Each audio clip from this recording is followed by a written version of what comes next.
ನೀನ್ ಎಲ್ಲಿಂದ ಬಂದಿದ್ಯಾ ನನಗೆ ಗೊತ್ತಿಲ್ಲ. ನಿನಗೆ ಈ ಜಾಗದ ಬಗ್ಗೆ ಸರಿಯಾಗಿ ಗೊತ್ತಿಲ್ಲ ಅನ್ಸುತ್ತೆ.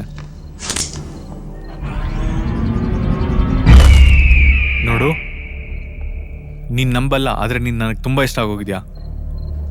ಅದಕ್ಕೆ ಬದಲಿಗೆ ನಿನ್ನ ಹತ್ರ ಇರೋ ಎಲ್ಲಾ ದುಡ್ಡನ್ನು ನನಗೆ ಕೊಟ್ಬಿಟ್ಟು ಹೋಗ್ತಾ ಇರಬೇಕು.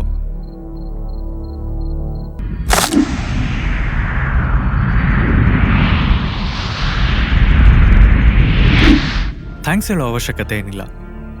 ಕಳ್ಚ್ಕೋ, ಇಲ್ಲಿಂದ ಹೋಗೋ ಲೇ.